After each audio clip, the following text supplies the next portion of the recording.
Sir, जैसे कि fort नानी तागियो मेमोरियल फुटबॉल टूर्नामेंट 2022 आज स्टार्ट हो गया काफ़ी ग्रैंड तरीके से, तो उसके लिए आपकी तरफ से दो शब्द। सबसे पहले तो मैं हमारे मीडिया पार्टनर सभी को मैं बधाई देना चाहता हूं कि आप लोग यहां आए, हमारे इस पूरे ग्रांड सेरेमनी, ओपनिंग सेरेमनी को आप लोगों ने कवर अप किया है, उसके लिए आप सबको ढेर सारे बधाई मेरे तरफ से। और आज हाँ, आपने सही बोला है कि आज हमारे ग्रांड वे में तो हो गया है, थोड़ा सा मौसम का थोड़ा सा सबको चिंता था, लेकिन उसके बावजूद भी सफलतापूर्वक हमारा आज का कार्यक्रम चला। सर, आज कौन सा टीम का आज यहाँ मैच कराया गया था? आज प्रथम हमारा उद्घाटन समारोह का मैच था। सबसे पहला टीम हमारा ए साइड का, अगर हम बोलेंगे ए पोल का, तो उसमें FC तेलसा, और उसी पोल का हमारा दूसरा जो उनका विरोधी जो टीम था, ये हमारा परम पबू टीम है। ये दोनों के बीच खेला गया था और अंतिम समय तक मैच, आज के लीग राउंड मैच को परम पतू ने 3-2 से उन्होंने आज का लीग राउंड को जीता। सर, जैसे कि आज यहाँ में प्रोग्राम स्टार्ट हो गया था, तो कुछ कठिनाई आपको देखने को मिली जो नेक्स्ट टाइम आप सुधार सकते हैं? सबसे पहले तो यहाँ किसी प्रकार का तो कठिनाई तो अभी तक मेरे पास यहाँ तो बाबली तो आया तो नहीं है, लेकिन हाँ थोड़ा सा मैं चाहता था कि अगर ऑडियंस और थोड़ा आ जाता तो थोड़ा सा और भी रंग इस कार्यक्रम में हो सकता था। और उसका बावजूद तो बाकी हमारे मैनेजमेंट टीम की तरफ से तो बाकी सब जिस तरह से डिटेलमेंट दिया गया है, सब आज उसी हिसाब से आज सब ने कार्य किया, तो मेरे तरफ से तो मैं तो बहुत संतोष हूँ। जैसे कि आज जो चीफ गेस्ट को आमंत्रित किया गया था, लेकिन वेदर की वजह से आ नहीं पाए, और हाँ, उनकी तरफ से भी आपके तरफ से दो शब्द। आज हमारे मामा नतुन जी और हमारे तकियो सर, ये दोनों का यहाँ आने का कार्यक्रम था। पिछले 3 दिन पहले उन लोग का बाय रोड आने का कार्यक्रम था, तो बाद में नतुन साहब ने वहाँ से टेलीफोनिकली उन्होंने कहा है कि मेरा सेपा पर भी प्रोग्राम है, तो मैं वहाँ 1 घंटा का प्रोग्राम में अटेंड करके उसका बाद सीधा चौपर से वहाँ से मैं फिर सेपा चला जाऊँगा, तो इसीलिए मेरा कार्यक्रम में थोड़ा चेंज है, वो चौपर से आएंगे बोला था। तो वेदर तो 2 दिन पहले तो बहुत ठीक ही था, इवन कल तक वेदर बहुत बढ़िया था। आज सवेरे जैसे हम लोग ने जब मॉर्निंग को वेकअप किया तो मौसम थोड़ा धुंधला धुंधला लगा, सोचा मौसम खुल जाएगा। उसके बाद कम्युनिकेशन हमारा उनका OSD से बात हुआ था तातुंग से, तो तातुंग बोला कि वहाँ तो ठीक है। तो फिर हमने वहाँ ALG पे जाके वहाँ ATC की जो स्टाफ है, जो उन लोग का आपका मेंबर को हमने फ़ोन किया और पूछा कि आपका यहाँ से क्या है, तो वो बोला कि हम यहाँ से क्लियरेंस दे सकता है। तो ATC का तरफ से नाहरलगन हेलीपैड के लिए क्लियरेंस दे चुका था। फिर नाहरलगन में वहाँ उन लोगों का थोड़ा डाउट था कि कहीं हौज एरिया में वहाँ में काफ़ी फोगी रहता है।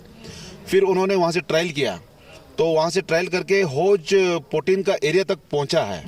पहुंचने के बाद जब वहाँ देखा कि मौसम काफ़ी ख़राब है, मतलब बारिश तो नहीं था लेकिन बादल के चलते हुए बहुत धुंधला था, तो इसलिए उन लोग बोला कि नहीं हम लोग रिस्क नहीं ले सकते। फिर वो लोग रिटर्न हेलीपैड चला गया। फिर वहाँ से कंफर्मेशन दे दिया कि हम लोग अभी बाई रोड आने से भी लेट हो जाएगा, तो आप लोग कार्यक्रम चालू कर दो। बस वही एक हम लोग आज दुख चिंतक भी नहीं बोल सकते, वो मौसम को तो अभी कोई टाल नहीं सकता है, तो वही है। तो सर कल का क्या प्रोग्राम रहेगा, किस वजह से रहेगा? तो देखिए आज हमारा तो पहला मैच तो एक हो गया है। कल से हमारा प्रत्येक दिन 2-2 मैच रहेगा। तो कल से हमारा लीग राउंड मैच चालू रहेगा। तो ये आपका करीबन हफ्ता भर हमारा लीग राउंड का मैच है। तो हफ्ता भर लीग राउंड के मैच के बाद पॉइंट टैली के हिसाब से जो 2 टीम सेमीफाइनल के लिए क्वालिफाई होंगे तो वो सेमीफाइनल खेलेंगे नॉकआउट राउंड पे। फिर उसके बाद एक दिन गैप के बाद फाइनल खेलेगा। तो इसका मतलब कल से 2-2 मैच होगा, 1 बजे और फिर 2 बजे। सर ये नानी दागी मेमोरियल फुटबॉल में जो पार्टिसिपेट कर रहे हैं प्लेयर्स लोग, उनका क्या बेनिफिट्स रहेगा? जैसे कि देखा जाए तो जीरो में बहुत सारा टूर्नामेंट ऑर्गेनाइज किया जाता है, लेकिन जब उन लोगों को इंटरव्यू के लिए जैसे कि पोस्ट इंटरव्यू के जाना है वो सर्टिफिकेट काम नहीं आता है, तो ये नानी दागी मेमोरियल फुटबॉल कितना बेनिफिट्स रहेगा? जी, ये आपने बहुत सही और मुद्दे पे पूछा है। मैं सभी दर्शकों को बताना चाहूँगा, आपका इस मीडिया माध्यम के द्वारा ये बताना चाहूँगा कि हम लोग ने ये पिछले 1.5 साल से हमारा प्लानिंग था नानी तागियों का कि किस प्रकार से इसको एग्जीक्यूट किया जाए। तो फिर मुझे बुलाया गया, कुछ हमारे सीनियर्स टीम मेरा जो को मेंबर्स है सभी को बुलाया गया ऑर्गेनाइजर की तरफ से, उनका फैमिली की तरफ से। तो उसमें डिस्कशन किया रहा। तो फिर उन लोग का जो पिछला 3 एडिशन जो था 1987, 88, 89 का, उसको हम लोग चलते हुए देखा कि उसमें बहुत सारे प्लेयर ऐसा है कि जो कम्युनिटी बेस में नहीं था, तो वो एक डिस्ट्रिक्ट लेवल का माने प्रक्रिया से मैंने वो किया जैसा लगा रहा था। तो हम लोग ने उसमें बहुत सारा सजेशन सबसे इनपुट लेने के बाद आखिरी मैंने निर्णय ये किया गया कि अगर हम उसको डिस्ट्रिक्ट लेवल में अगर हम खिला सकते हैं तो क्या हम लोग कंट्रोल कर पाएगा कि नहीं, कमेटी उसको बियर कर पाएगा कि नहीं, ये हम लोग का मेन मुद्दा था। फिर हमें ये ड्यूटी दिया गया कि आप लोग हमें डिस्ट्रिक्ट लेवल के लिए लाइजनिंग कर दीजिए। तो फिर उसी दौरान से हमारा सबसे पहला मेरा बात हुआ था, ऑफिशियली मेरा बात हुआ था स्टेट कोऑर्डिनेटर ओरिन लिगो है, जो कि अरुणाचल फुटबॉल फेडरेशन का वो स्टेट कोऑर्डिनेटर है। तो ओरिन से मेरा बात होने के बाद ओरिन ने बोला है कि क्लब रजिस्ट्रेशन करना है।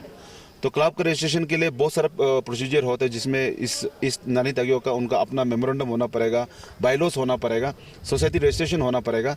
तो एक पोर्टल खोला जाता है ऑल इंडिया लेवल में, वो ऑनलाइन ही होता है। तो उस ऑनलाइन पोर्टल के द्वारा रजिस्ट्रेशन का हम लोग को मौका दिया गया।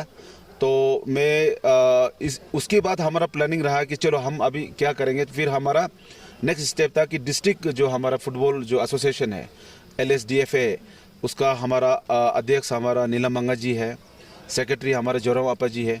तो इन दोनों से हमने टाई अप करके कई मीटिंग हमने बैठने के बाद हमने कहा कि हम उसको स्टेट लेवल रिप्रेजेंट करने के लिए हम डिस्ट्रिक्ट लेवल का रजिस्ट्रेशन करके आप लोग का एजेंसी में हम लोग खिलाएगा। तो उन्होंने भी मान लिया। तो मानने के बाद उसका भी ढेर सारे प्रोसीजर होता है, तो वो प्रोसीजर हमने पूरा कर दिया। वो करने के बाद आज अंतिम समय में मैं सभी दर्शकों को ये बताना चाहूँगा कि अभी 4th नानी तागियों मेमोरियल जो फुटबॉल टूर्नामेंट है, ये अभी डिस्ट्रिक्ट रजिस्टर है, बल्कि ये स्टेट में भी अभी ये रिकॉग्नाइज है क्योंकि क्लब रजिस्टर हो चुका है। तो अभी इसका यहाँ जो भी टीम पार्टिसिपेट कर रहा है, अभी इस साल हम कहेंगे बहुत ही हम भाग्यशाली है कि हमारा स्टेट लेवल का टूर्नामेंट भी यहीं पर खेलने जा रहा है। तब डिस्ट्रिक्ट हमारे फुटबॉल एसोसिएशन का तरफ से हमें ये आदेश दिया गया कि हमारे इस टूर्नामेंट के जरिए से जो भी प्लेयर सेलेक्ट होगा, ये प्लेयर सीधा तंग को रिप्रेजेंट करेगा। और इसके लिए हमने एक क्राइटेरिया बनाया था कि ये प्लेयर का हम क्वालिफिकेशन किस हिसाब से रखेंगे कि पार्टिसिपेट करने के लिए। तो हमारे यहाँ में मेन मुद्दा था कि PRC, यहाँ का जो लोअर सुबनसिरी का जो रेसिडेंशियल होल्डर है, जिसका पास सर्टिफिकेट है, वही ये टूर्नामेंट में पार्टिसिपेट कर सकता है। यानी कि लोअर सुबनसिरी से अगर बाहर कोई दूसरा डिस्ट्रिक्ट है, चाहे वो पापुमपारे हो, चाहे वो ये आपको वेस्ट कमिंग ईस्ट कमिंग हो, वो लोग नहीं कर सकते हैं। केवल लोअर सुबनसिरी का जो PRC होल्डर है प्योरली उनको सिर्फ यहाँ पे एलिजिबिलिटी हम लोग दिया है, ताकि बाद में स्टेट लेवल रिप्रेजेंट के लिए अपना डिस्ट्रिक्ट से बाहर से लाने की दरकार नहीं है, यहाँ से सिलेक्शन हो जाएगा। तो सिलेक्शन बोर्ड भी कॉन्स्टिट्यूशन हो चुका है। ये रहा आपका सबसे पहला सवाल का जवाब। दूसरा जो सवाल का जवाब ये बताना चाहूँगा, कल हमारा बातचीत हो चुका है LSDFA से, सेक्रेटरी और प्रेसिडेंट से मेरा बात हो चुका है। हमने कहा है कि जो भी यहाँ पार्टिसिपेशन जो सर्टिफिकेट रहेगा, ये एक डिस्ट्रिक्ट के थ्रू से आप इशू कीजिए या स्टेट लेवल से कीजिए, ताकि वो सर्टिफिकेट के द्वारा जो भी बच्चा यहाँ चैंपियन हो या रनर्स अप हो, जो भी पार्टिसिपेंट सर्टिफिकेट मिलेगा, उसके दौरान वो कल को कोई भी जॉब कोटा जहाँ स्पोर्ट्स कोटा है वो उस सर्टिफिकेट के द्वारा वो काम आ सके। क्योंकि अगर हम नानी तागियों की तरफ से अगर सर्टिफिकेट देंगे तो वो रिकॉग्नाइज नहीं रहेगा। तो इसलिए नानी तागियों भले ये नाम जाएगा, लेकिन इट इज़ ऑर्गेनाइज अंदर डिस्ट्रिक्ट फुटबॉल एसोसिएशन, तो वो डिस्ट्रिक्ट का ही वो सर्टिफिकेट इशू करेंगे। ये बातचीत हो चुका है, फाइनल भी हो चुका है। तो अभी जो भी पार्टिसिपेशन कर रहे हैं, जो भी सर्टिफिकेट देगा, that will be recognise in the state. तो सर जैसे कि देखा जाए तो बहुत सारे पेरेंट्स होते हैं कि अपने बच्चे लोग को स्पोर्ट्स में नहीं देखना चाहते हैं, उनको लगता है कि स्पोर्ट्स में कुछ स्कोप नहीं है। तो उन सभी के लिए आपका क्या मैसेज रहेगा? देखो, मैं सभी पेरेंट्स को ये कहना चाहूँगा कि बच्चों, जितने भी बच्चे हैं वो अपना करियर में क्या लेना चाहता है या क्या बनना चाहता है, लेट देम डिसाइड। आप केवल उनको सपोर्ट कीजिए, क्योंकि जो बच्चे अगर खेल में इंटरेस्ट है तो उस इंटरेस्ट को किस तरह से प्रोफेशनल वे में ले जाना है, आप उसका जितना सपोर्ट गाइडेंस चाहिए पेरेंट्स वो देना चाहिए। मेरे हिसाब से, मैं भी एक पेरेंट्स हूँ, मेरे भी अपने बाल बच्चे हैं, मैं भी अपने बच्चों को एक इंडिपेंडेंट रूप में रखा है। वो इंडिपेंडेंट नहीं कि वो जो करे ऐसा नहीं, उसका करियर पे हमने भी एक इंडिपेंडेंट रख दिया है कि अगर खेलना चाहता है तो खेलने दीजिए, उसको चांस दीजिए। 1 बार 2 बार 3 बार 4 5 बार भी आप दे दीजिए। फिर भी अगर वो सफलता नहीं मिल पाया, तब पेरेंट्स उसमें गाइडेंस दे सकता है कि आपको ये फील्ड में शायद सक्सेस नहीं मिल सकता, आप दूसरा ले लीजिए। लेकिन अगर वो उस चीज़ में माहिर है, अगर उस चीज़ में आगे बढ़ रहा है, उसको बढ़ने दीजिए। हाँ, मैं ये भी कहना चाहूँगा कि पढ़ाई लिखाई भी ज़रूरी है आज के ज़माने में, क्योंकि आप सिर्फ खेल कूद करेगा, आप कुछ बोल नहीं पाएगा, आप इंटरव्यू फेस नहीं कर पाएगा, तो वो एक लिखना और बोलना ये आपको सीखना पड़ेगा। तो वो आपको तो स्कूल में ही मिलेगा। तो पढ़ाई लिखाई के साथ आप खेल कूद भी कीजिए, स्पोर्ट्स भी कीजिए। ये नहीं बोल रहा हूँ कि सिर्फ स्पोर्ट्स, और भी बहुत सारे हैं। आप जो भी फील्ड में जाना चाहते हैं चाहिए, और पेरेंट्स को ये रिक्वेस्ट है कि अपने बच्चों को मौका देना चाहिए, उनको आगे फेस करने दीजिए। उसके बाद उसका करियर में सुधार अगर देना है तो आप दे दीजिए। तो अंत में मैं अपने जितने भी मीडिया पार्टनर हैं, मैं सभी को ढेर सारे शुभकामनाएं दे रहे हैं अपने इस टूर्नामेंट के लिए। और जितने भी इस कार्यक्रम को देख रहे हैं सभी दर्शकों को मैं बिंग एंड ऑर्गेनाइजिंग सेक्रेटरी की तरफ से आप सभी को आमंत्रित कर रहा हूं। कल से आप लोग आइएगा जरूर और इस टूर्नामेंट का आनंद उठाइएगा। बहुत बहुत धन्यवाद। Thank you. ओके।